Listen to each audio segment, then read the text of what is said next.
This is how we all feel inside sometimes. Hello and welcome to a 1996 Mazda Miata MX-5, and this is actually my fiance Alejandra's car. I got it for her last year for her to practice and learn how to drive stick. When it comes to value per fun, the Miata is almost completely unmatched. When I say fun, I mean in a much different way than almost the rest of car culture. The Miata is a very raw car, but I don't mean raw in the Honda S2000 way. I'm gonna be making a lot of comparisons to platforms like the Honda S2000 because I have a lot of seat time in them, and I have a lot of seat time in Miatas. But this is gonna be more so about my experience owning a Miata and why I think it's great. My fiance Alejandra, we've been together for about 5 years now, and overall I always felt like she was left out of the party. We'd go on drives, go to car events, go to car meets, all this kind of stuff, and she was always riding shotgun. And I was like, you know what?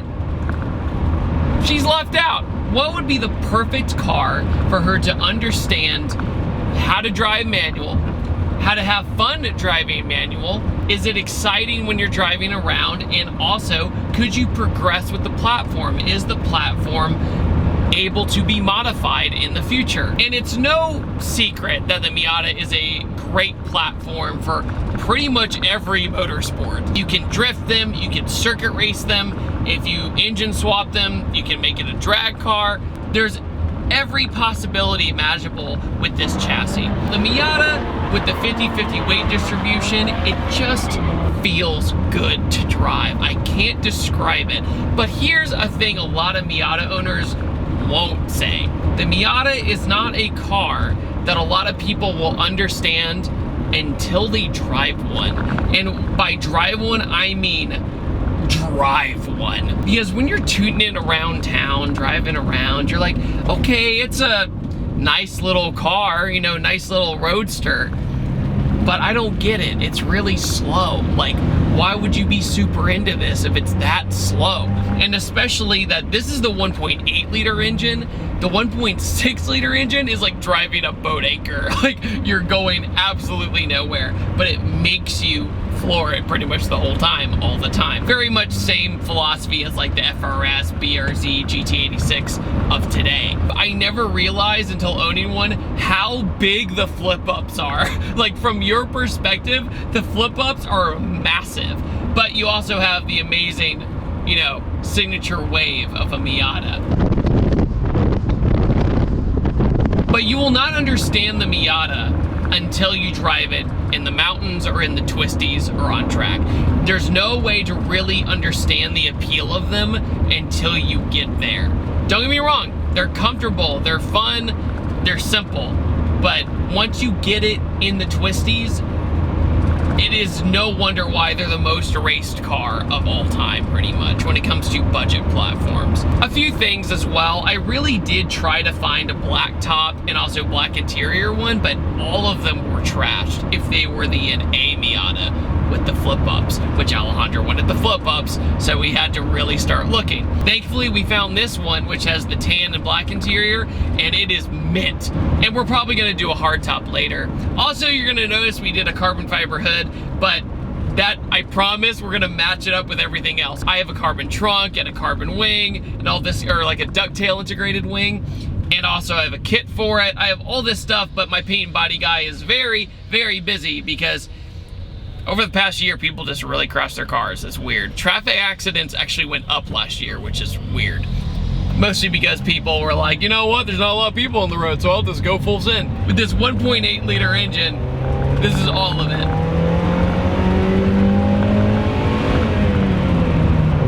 Yeah! So we have a 5-speed transmission, and I did replace the shifter bushings, and that really helped. The shifter was very, very old and loose when I first got it. And along with that, I did the basic maintenance of a timing belt and a water pump. Those are like two really big things. Believe it or not, the car had already jumped timing when we bought it, and we didn't even realize it because it was still running pretty smooth. It was like 2 notches off from proper timing on the belt, and somehow we were still driving it around like absolutely no problem. Just kind of shows the resilience of these motors. When I started creating this business and also kind of bringing my warehouse and offices together, it was incredibly overwhelming. But that's also why I want to talk about today's sponsor, Upstart. When it comes to paying off debt, it can often feel like an uphill battle. High interest rates resulting in minimum monthly payments just keeps you in this endless cycle of paying off debt. But with Upstart, they can help you get ahead. Upstart is a fast and easy way to pay off your debt, all with a personal loan, all online.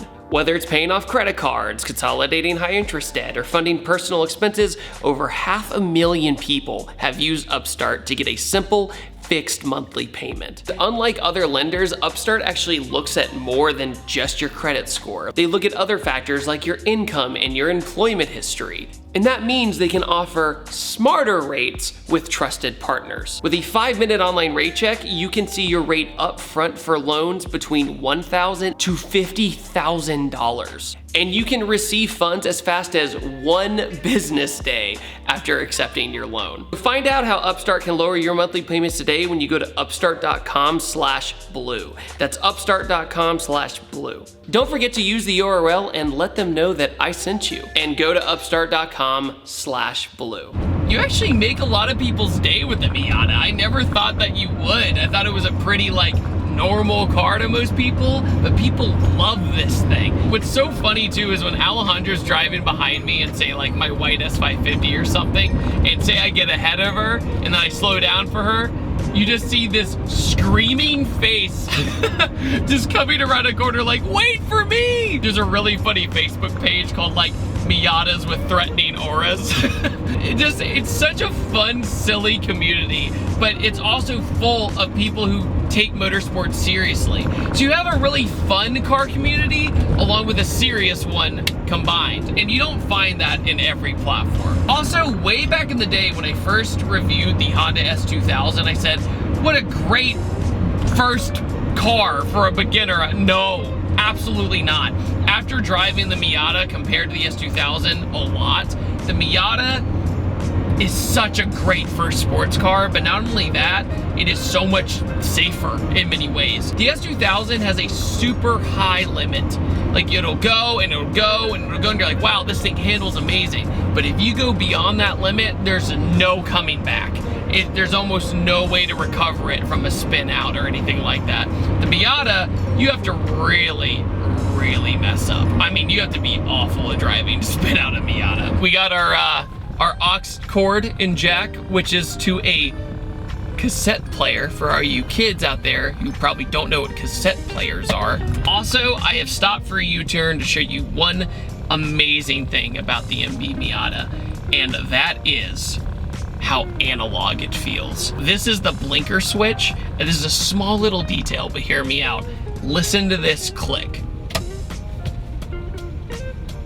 There is no modern cars today that feel like that. That's the description. It's like the last era of cars feeling super mechanical. You hear everything happening. You hear the shifter, you hear the linkages, you hear the motor, you hear everything happening. And even with the window switches, you get the click of everything, the relay. So satisfying. And like even the AC, everything has a notch, everything has a nice touch to it. It feels like a relic of the past, but not enough to be annoying. Like listen, that's the cassette player, just ready to play some music for you when you plug in your phone. Driving with the top down, it's great. I love driving with the top down, but you can also unzip this rear window, and it's like the perfect equal medium if you're not trying to go like full send with the top, because you'll get that airflow and it won't helicopter, you know, you won't get that terrible window buffer.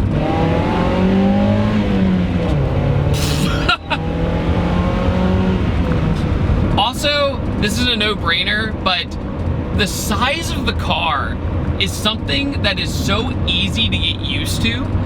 And look, I'm 5'8", 5'9", I'm an average height guy. A lot of people always think I'm taller for some reason, but I'm not. I'm very comfortable, and a few of my taller friends have been pretty comfy too. I mean, look how much farther back I can go. This is not how it is in like an S2000, it's even smaller. Also, the speakers in my headrest still work, which is even more awesome and the most 90s thing of all time. And another thing is the turning radius. When you are parking it or turning around or anything along those lines, dude, just bam, you just whip it around. It's great. See, look at this. Oh yeah. It is still open diff, so you can't really do any sweet skids or anything right now. Alejandra's only want in this thing is to be louder, so right now I'm currently looking for an exhaust for this car that doesn't sound raspy and gross. Any recommendations in the comment section would be great. But the stock exhaust, it's a very quiet car, so you're having fun while also not disturbing anybody, and you're flooring it the entire time. This is obvious, but if you're looking for a very fast straight line car, this is not it. But if you're looking for the overall package of a sports car for under 10 grand, it is nearly impossible to beat the Miata. You can find them in pristine condition if you're patient enough, because a bunch of middle-aged old men got them as a midlife crisis car, so they garage them every day. So that's why I have no cracks on the dash. Plus the material they used on this dashboard compared to say Nissan or the other brands in the 90s from Japan, this is a much more resilient interior for sure. It can last a lot longer. This is not gonna crack anytime soon if you keep it protected. Also, the AC did not work when I first got the car, but all it needed was a recharge. So that was a one and done situation. I think the biggest question most of you guys are going to ask is, how come you haven't done more to it over this past year, especially with everything going on? Don't you have the time to do that? Well, actually no, because with parts being on back catalog from Japan, which most of the parts I ordered were from Japan, it took months to get some of these parts. And then with my buddy Chris, who I trust with all my paint and body stuff, I respect his work ethic and how much he has going on. So I wait my place in line just like anybody else. Some of the parts that I ordered from Japan took about 3 to 4 months, and I'm just waiting to have all of them as like a Lego set. That way we can just do them back to back to back. That way you guys aren't waiting weeks in between, right? That's why it looks a little goofy with like just the carbon fiber hood right now. We got so excited and put the carbon hood on, and then we're like, oh wait, the rest of it isn't done yet. I also want to give a huge shout out to my man Gingium, Caleb from the Gingium YouTube channel, who is a Miata god. He has been so helpful with teaching me things about the platform and how simple the platform really is. Oh yeah, by the way, brakes, they're awful. They're absolutely awful. Like, I can't even be nice about it. I want to make the argument that maybe Mazda just wanted people to learn how to engine brake and scrub speed by cornering. No, the brakes are just awful. It feels like you're driving a classic car, which I guess the Miata nowadays, according to the DMV, is basically almost a classic car, which is wild. Also, another thing to get used to, tiny little thing, the window switches are in the middle, very much like a European car, like a BMW or something. So I'll find myself whenever I'm driving this to reach over here, and I'm like, there's nothing here. Why is there nothing? It's another thing to review a car, really enjoy it. I've driven everything from the NA Miata, the 1.6, all the way up to the Miata RF. And the ND Miata as a modern car purchase as well, if you've ever decided to go look at them, you would not be making a bad decision. Honestly, if I look back, look, the NC Miata is the unloved child of Miatas, but all of them all together, you really cannot go wrong, but there is something about driving the older ones. The older ones, the NA and the NB, which the NB has the variable valve timing, that this one doesn't. It has a little more umph to it. There is a difference. It's like having Mazda VTEC, if that makes sense. Also, one of the wheels got bent, unfortunately. Don't really know how. And also the coilovers on this are not great. The coilovers that came with the car, definitely want to replace those with like Fortunatos or something like that. So what makes the Miata special is its momentum and its ability to keep its momentum without having to slow down.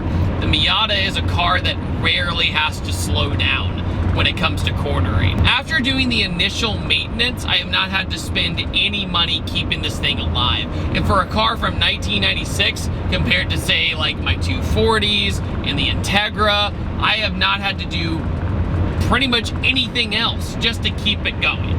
And you're gonna say, but David, your other cars are super modified. Well, I'm talking about basic maintenance, like the Integra, for example, all 4 wheel bearings went out on me. And then with the 240, the wheel bearings went out, and then wiring's messed up. The wiring in this hasn't had any electrical issues, for example. Can't say the same about the Integra or the 240. Both have had electrical issues. And the Integra was from 2001. Maybe I just have bad luck, sure, but at the same time, Mazda made a reliable, fun, and just fulfilling vehicle. And we need to remember that Mazda, when they do want to have fun, they can really have fun. On that note, guys, what do you think about the Mazda Miata? And I upload on Tuesdays, Thursdays, and Sundays. And I will see you guys next time. And take it easy. Have a wonderful day. That blinker is amazing. Goodbye.